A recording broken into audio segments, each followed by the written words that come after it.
All right, so moving on. This is a slide that I like to show when I talk about my nanotechnology work. It's called The Scale of Things, and it's from the Department of Department of Energy. And it shows, let's say, things natural on the left side, things man-made on the right side, and this scale that you can't read down the middle shows, how big these things are. So like the head of a pin, millimeters, that corresponds to millimeters. And you go down and down, and you get to things like red blood cells here, 7 or 8 microns. And you get down here, here's DNA, the diameter of DNA, which is in the nanometer range. Well, that's the world that I usually work in. So now let's transition to the world of the oil spill. So we got to zoom way out in order to put it on the scale, or else, I'd have to point it out way up here. So on this same scale, where the oil spill comes in is at the meter length scale. You've all seen these pictures on TV, and you look at the flow coming out of the riser pipe, and it looks bad, it's disturbing, but you don't really have a sense of the scale. So the scale, this is a picture from June 3rd, and that was the time frame when the riser pipe, which the blowout preventer was right about here, the riser pipe had been sticking out here and then was kind of kinked off to the side. And on June 3rd, what they did was they came in and they cut it off. And now you see this fountain of oil shooting out. And the length scale here, the diameter of the pipe where the jet comes out, it's nearly 2 feet across. So the flow that's coming out of this thing is coming out of a hole that's that big around. And, you just, to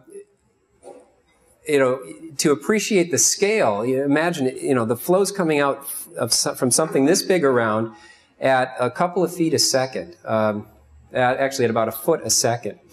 So you get a chunk of oil that measures this big every second, right? And there's 60 times 60 times 24 seconds in a day, so that adds up in a hurry. All right, moving on. So this was the first video that BP released on May 12th. The video was shot the day before by an ROV that was on site. And what you see here, I think this video was widely watched. You see what's called the riser pipe here, and this is the 2-foot diameter pipe. So right here is about the diameter, that 2-foot diameter pipe. And what you see coming out, the black stuff is oil, but there's a little bit of dissolved gas, methane gas in it.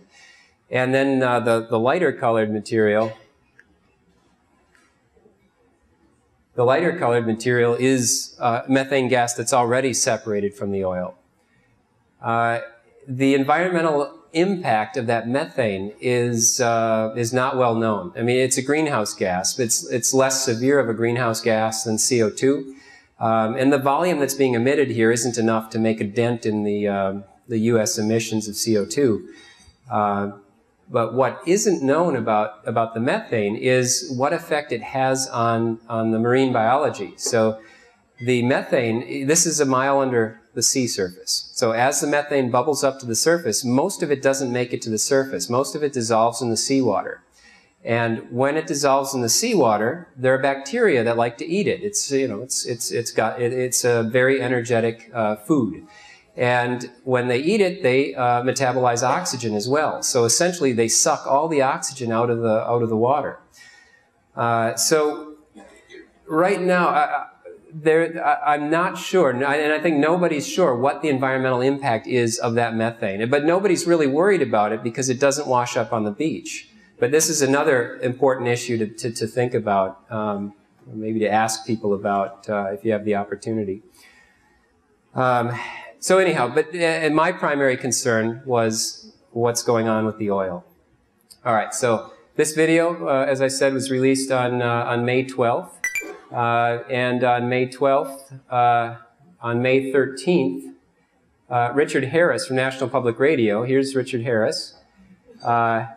He's on the short list of people that my wife hates now. Richard Harris sent me this email, and he says, Dr. Worley, I'm trying to find people who can calculate a flow rate from this movie. And he says, I understand PIV is the perfect tool. Since you literally wrote the book about it, I'm coming to you. Could you estimate the flow depicted in the video, given that the pipe diameter is 21 inches? Please call when you can. So I'm a National Public Radio listener, and I thought, oh, cool, Richard Harris is emailing me. And so immediately I went to YouTube and I took a look at that video, and I thought, yeah, well, when I watch it with my eyes, just cursorily, just at a surface look, I can see turbulent structures. I'll show you some more. I'll show you exactly what I'm talking about in a minute. I can see the, let's say, bumps and variegations of this jet of oil as it shoots into the sea. Well, that's not exactly particles, right? Particle image velocimetry tracks particles. So these aren't particles, they're turbulent structures, but nonetheless, there's something that's moving at roughly the speed of the flow. And so by tracking those turbulent structures, I can estimate the speed of the flow. So I gave Richard a call back. Unfortunately, I didn't send an email because I wish I had a record of it, but I gave him a call back and said, yes, I can do this. And then he started feeding me information, got me this video, got me a high-resolution version of this video, and I did the calculations on the flow rate. So I thought I would show you guys just how easy this is. So, BP's on the record as saying this flow can't be measured. In fact, at about this time frame, BP's on the record saying this flow can't be measured, not by us, not by anybody.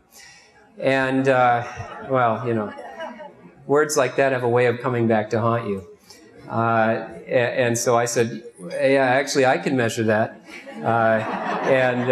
And two others as well. So I wasn't the only guy who measured this, but Tim Crone at Lamont Doherty Labs, which is affiliated with Columbia, and Eugene Chang at Cal Berkeley also came up with numbers, and we were all in the same ballpark. So I thought I'd show you guys just how easy this is. It's dead simple. All right, so although unfortunately the people in back may have to download this later or something, but I've got a little black and white picture of the video that we took a look at a minute ago. Yeah, actually, I think everybody's going to have to imagine that they can see this. You see the arrow there. I think everybody can see the arrow. You're going to have to trust me. The arrow is pointed at one of these turbulent structures. It's a little, essentially, it's a little lump on the side of the jet, and that little lump starts out where I've pointed here and moves to where I'm indicating there. So you can't see the structure, but you can see the arrow move back and forth. And so by simply putting my cursor on that turbulent structure, reading the address, the XY coordinates of it at time 1, reading the XY coordinates of it at time 2, I can calculate how far that structure's moved. That structure in and of itself, that one structure, came out to within 10% of the numbers that I got when I ran my PIV code. So, I mean, not only is it calculatable, not only is it doable, it's just dead easy. Oh, I didn't say that on network TV, but anyhow, it's just not that hard. So, so this is the low-tech version of it, and I calculated because it moves in the X and Y direction. I did a little trigonometry, calculated the displacement is 11 pixels, 11.7 pixels between image 1 and image 2. Now, I know how far it's moved in pixels, but I need to know how far it moves in real space. I need some kind of length scale. So over here is this pipe, and we know that the pipe diameter is 21.5 inches outer diameter. And so if I measure from the top to the bottom of the pipe, that's so many pixels. It happens to be a couple hundred pixels. I know that equals 21.5 inches. So right there is a correspondence from image space to real space. And at that point, it's all downhill. I mean, it's just multiplication to figure it out from there.